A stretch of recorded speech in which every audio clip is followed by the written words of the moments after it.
Hello, this is Ensconce.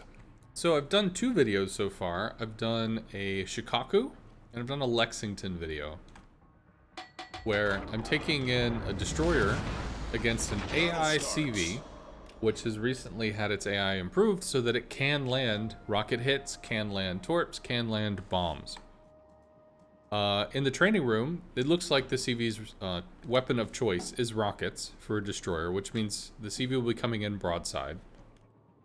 And the bot is going to know where we are, so we'll see planes coming over our way. The Implacable's rocket planes are actually very slow. They're very slow, but they have the fastest shot to place the shot to actually fire the rockets, which is only about 3 seconds. The US is 3.5, and the Japanese is 4 seconds. I think 4.12 for the Shokaku, if I recall correctly. So this is the most accurate. But the real question that I've found is how far away is it where the planes actually click the fire button and place the place where they're shooting on the water. So we're spotted here. Looks like the split is, wow, 1.3. That is extremely close. Engine damage. Okay, well, that gives us our answer, and you can see that the CV is able to correctly place a reticle in relation to where the ship is going. So the CV is going to go out, turn around, come in broadside, place the reticle about 3 seconds in front of us, which means we're going to have to generate a miss somehow, and with that close, I don't know if we can. Once again, it's 1.3 is where that shot comes in. We're gonna get nipped. So we're gonna try to complete all 3 caps and see if that's something that we can do. Which means we're gonna have to generate a miss. What I have found, perhaps it's an AI thing, but we do have the ability to start moving a few fractions of a second earlier. So let's go ahead and start it around 1.8. Now I started that at 2.1. So that still led pretty accurately, because if I'm gonna go ahead and turn and I'm gonna say, hey, I'm turning, well, then the CV's just gonna adjust their fire. Problem solved, We sir. might end up getting this cap while the rocket planes are coming back. 40 seconds is a fair amount of time though, so maybe not. But I'll go ahead and give myself room to move here. And also we can try to do a juke from rest and see if that's even possible. Because the CV is firing super close and also has the largest reticle, which means very likely that even a miss might still generate some hits. Okay, so we're gonna start lurching forward around 1.8, which is super close. There we go. I'm gonna do that and start to swing out a bit. Nope. 1.8, still able to see it. We do get reset. I don't know if we're going to be able to take this cap. 1.3 kilometers is so close, it might just be something that we're really just not going to be able to juke. Could smoke. Could be a thing that we need to do. Now we will actually be spotted, so I don't even need to shoot here.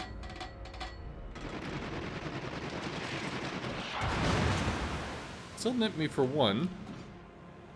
We're gonna lose some cap time. We're pretty much back where we started though, so I don't know if we're gonna be able to get this cap. Let's see, how can we do this? Can we do this?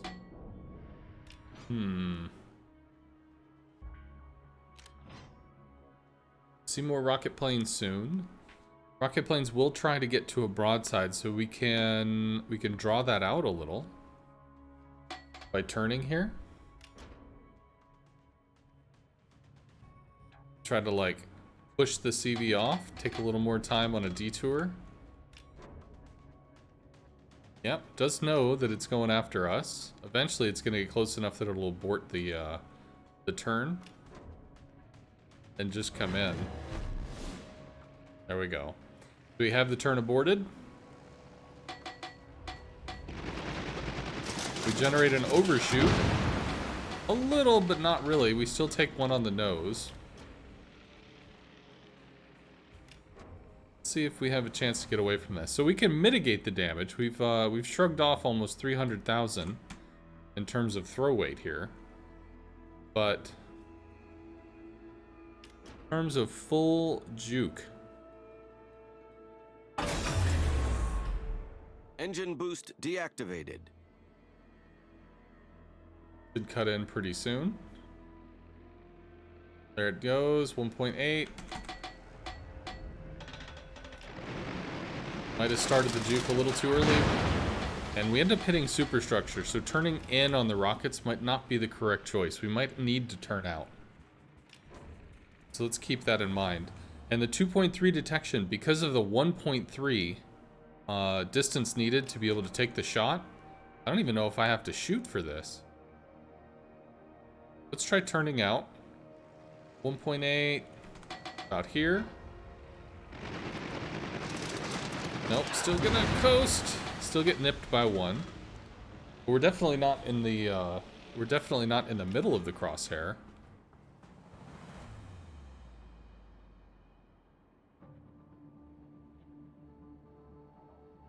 Rocket plane's coming. Got some time. We could try to lead them on a merry chase with the turn.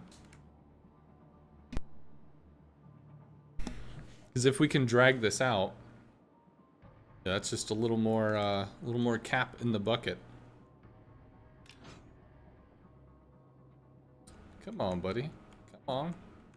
Take that perfect shot. You got this. You got this. You got this. All right, now he's coming in.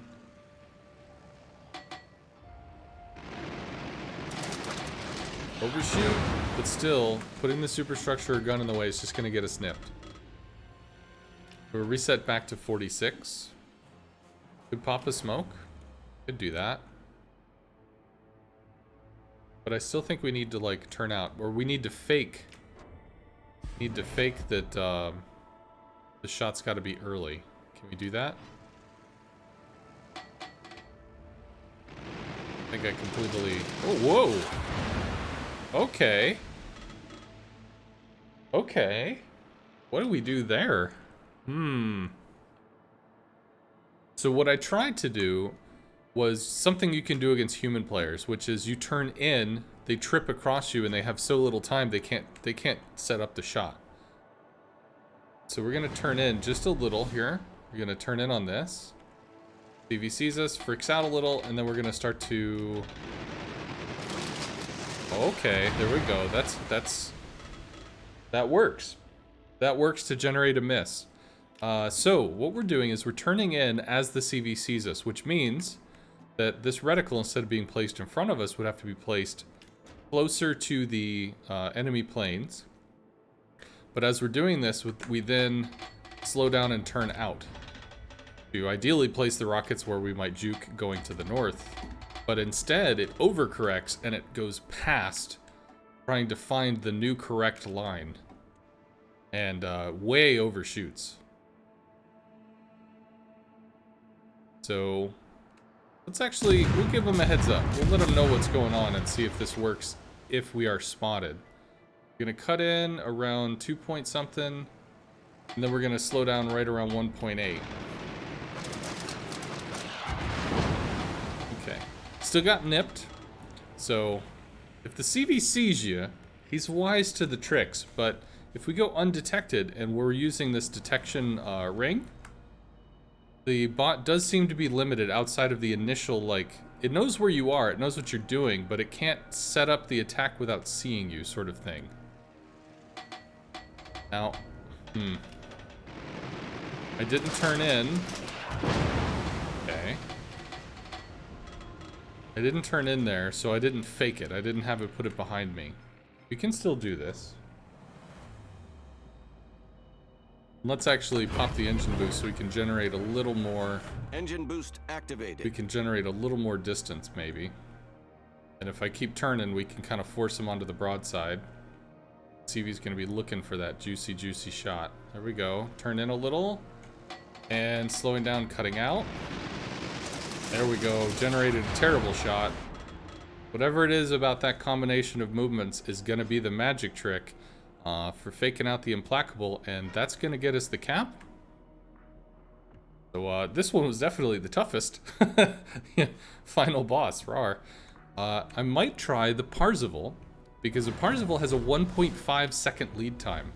We'll have to see what that looks like.